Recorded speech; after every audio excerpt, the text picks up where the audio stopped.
Oba, Horura! Loving the energy, glad you're here today. The central bank in our country is owned and controlled by the Rothschild family. They run the central bank of every country in the entire world, except for 3 countries: North Korea, Iran, and Cuba. That list actually used to be longer in 2000. 4 other countries were also on the list: Afghanistan, Iraq, Sudan, and Libya. You're probably wondering how they gained control over those countries. They invaded and infiltrated their land, and with unlimited amounts of money and power, they could manipulate any country into doing it for them. The United Snakes of America was chosen as a puppet to fulfill their plan. They wanted control over Afghanistan and Iraq first. The public couldn't know the real reasons behind the invasions. Let's just say they needed a horrible excuse that would turn America against the Middle East.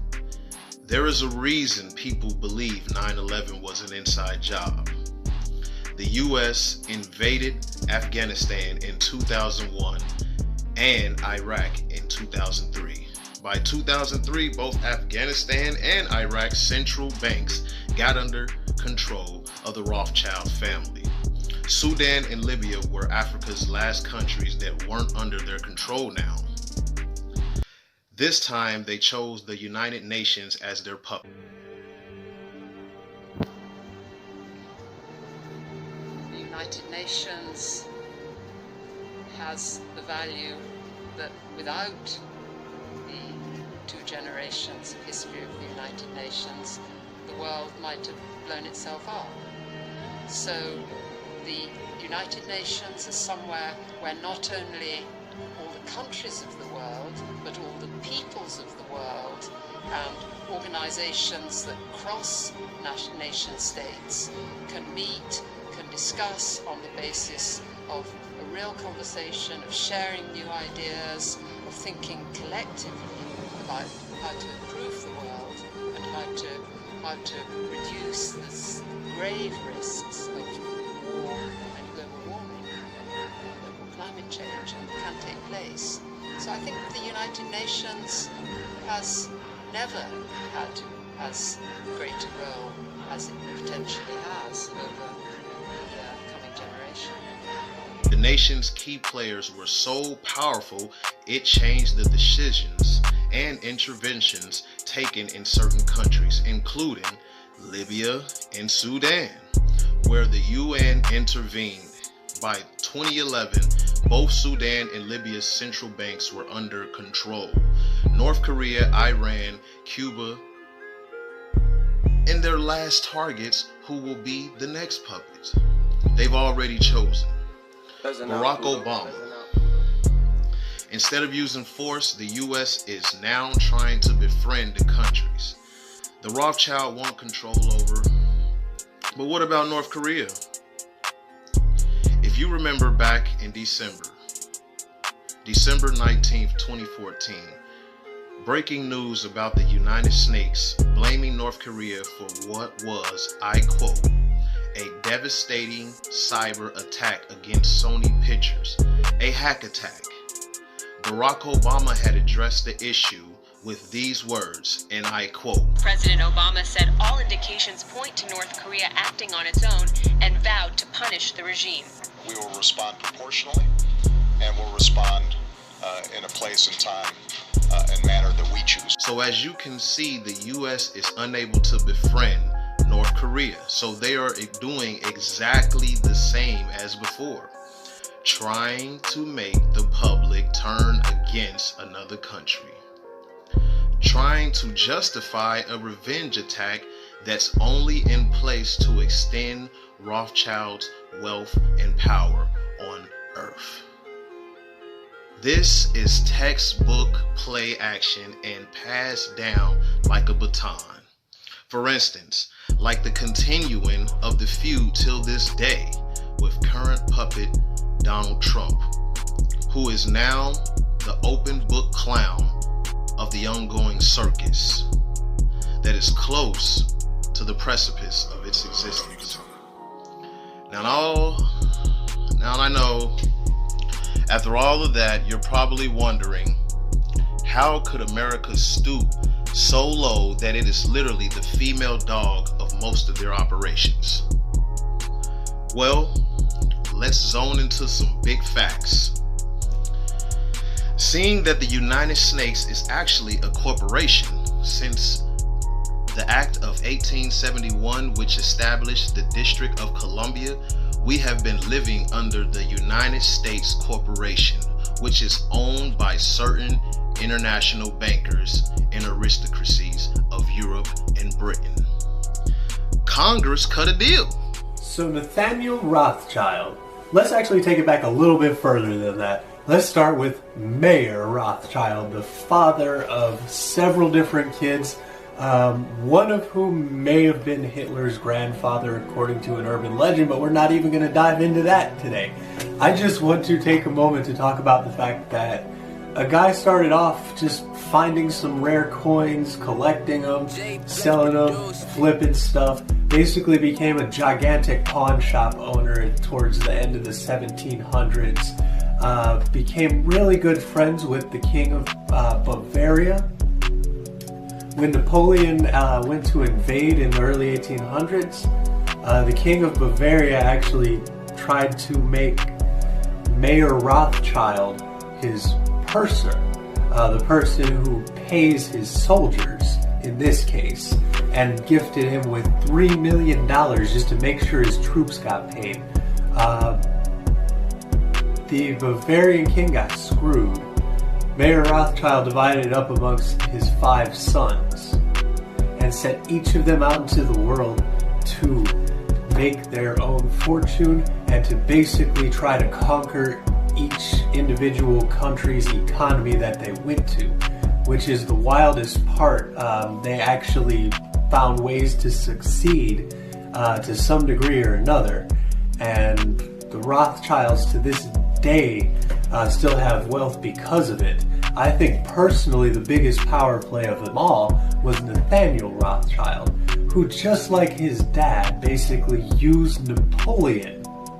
This time at the Battle of Waterloo in 1815, his own personal messenger came in and started talking about how the British were beaten. Nathaniel Rothschild went in and pretended like he had just gotten this terrible message. So he went and started selling off all of his little stocks and bonds and things that he owned. So all these other millionaires started following suit. He creates a fake financial panic and swindles like a huge chunk of the English economy out from under their noses. Like literally trillions of dollars by today's standards. I'm compelled, my lords and gentlemen, to draw your attention to what must certainly be an oversight. I regret to say, Mr. Rothschild, the decision must stand. My house sent in its bid to take the entire issue, and our price was a point better than Mr. Barron's. Why is that not recorded? Perhaps Count Ladrons would like to explain the situation to Mr. Rothschild.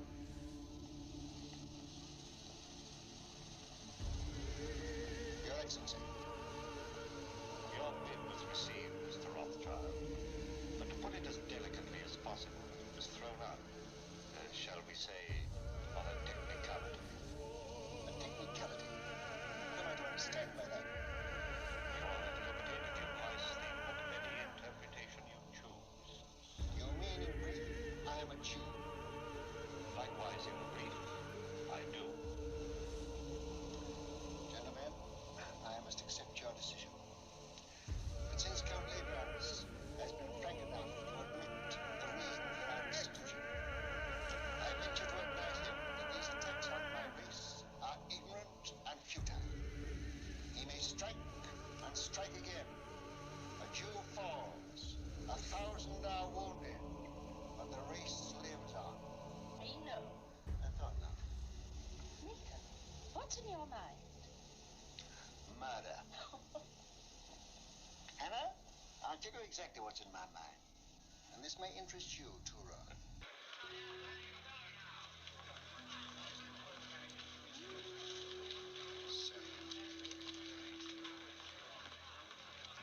Look at Rothschild. You'd think he was selling apples instead of government bonds. Funds are now at 53. All right. I'll keep on saying that till it is stopped. You're creating something like a panic on the exchange, sir. I know. What kind of a flower is this that Hannah gave me this morning? I don't know, sir. It really smells nice, too. Mr. Rothschild, do you know what you're doing to the market? What have you heard? My dear fellow, I don't hear things. I just imagine them. You know what kind of a flower this is? No. 52! 52! That means I'm down about 25 million francs. And you the same, Leonard. Can't something be done to stop him, Mary? We sent for you, Rothschild, to make you an offer. You resent being left out of this loan. Mr. Baring, as you know, holds 3/4 of it. He's prepared to part with half of that to you. Will that satisfy you? What about the other quarter? That, as you know, is held by us. Oh, yes, you bought it at 71. But we're responsible for it. You bought it at 71. It was allotted to us. Not against your will, I hope. Certainly not. So you bought it at 71. What do you mean, bought it? Can you pay for it, 71? You know perfectly well that no one is prepared to pay in full for an entire issue. Were you prepared to pay anything? Could you have stood a 10-point drop? No. You're looking for a rise. You're financially irresponsible, the whole lot of you, except Mr. Barry. I know just how much money you've got, each one of you. And if I like to hold down the market till after the first of the month, and I can, you're all ruined.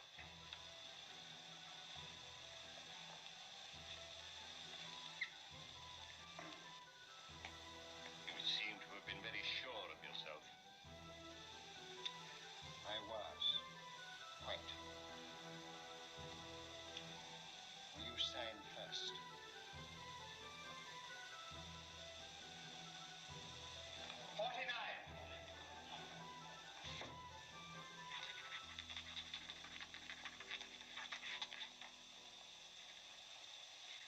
You won your fight with me, Q.